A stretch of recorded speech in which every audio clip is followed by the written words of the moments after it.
السلام علیکم ورحمۃ اللہ۔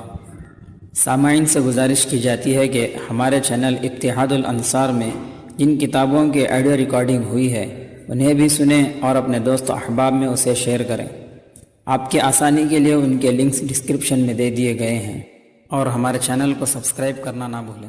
جزاک اللہ خیر۔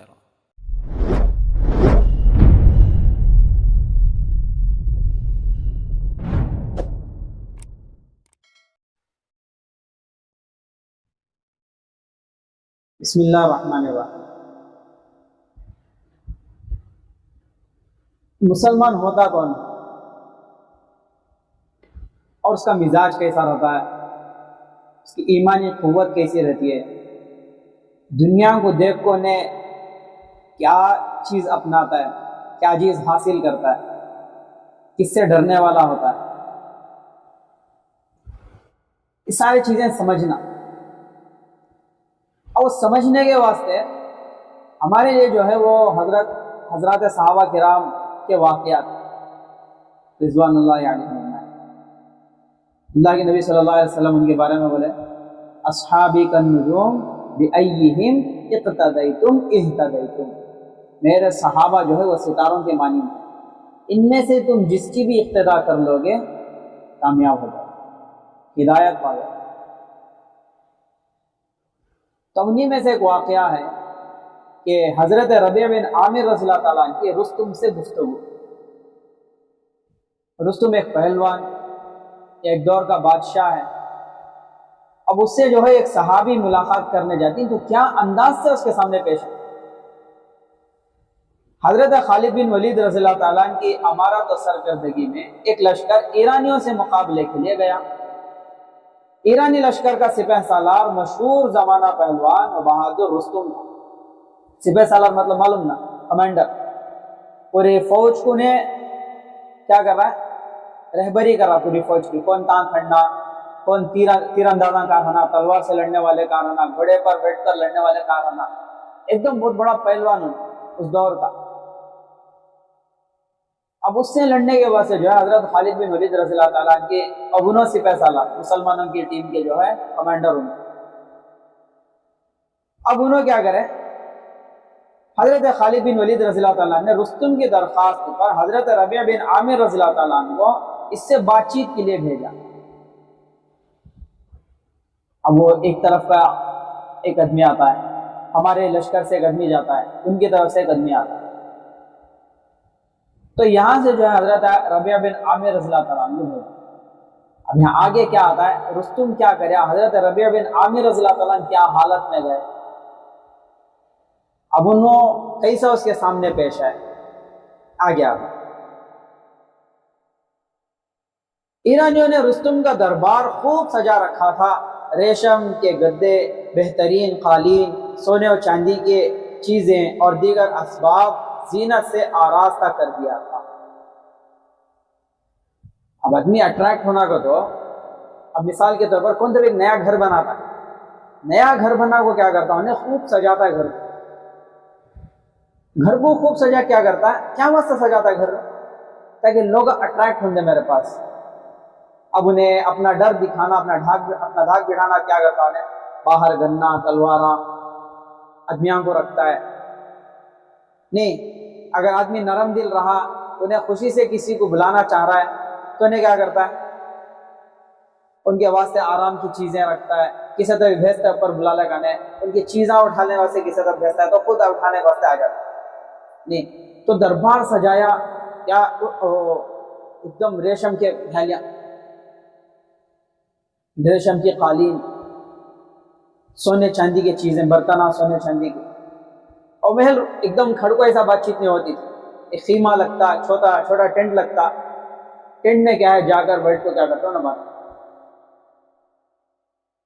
اب حضرت ربیع بن عامر رضی اللہ عنہ کیسا گئے وہ لوگ، حضرت ربیع بن عامر رضی اللہ عنہ گھوڑے پر سوار، ہتھیارات سے لیس، پھٹے پرانے کپڑوں میں، اس شان کے ساتھ رستم کے دربار میں پہنچے کہ ننگی تلوار آپ کے ہاتھ میں تھی۔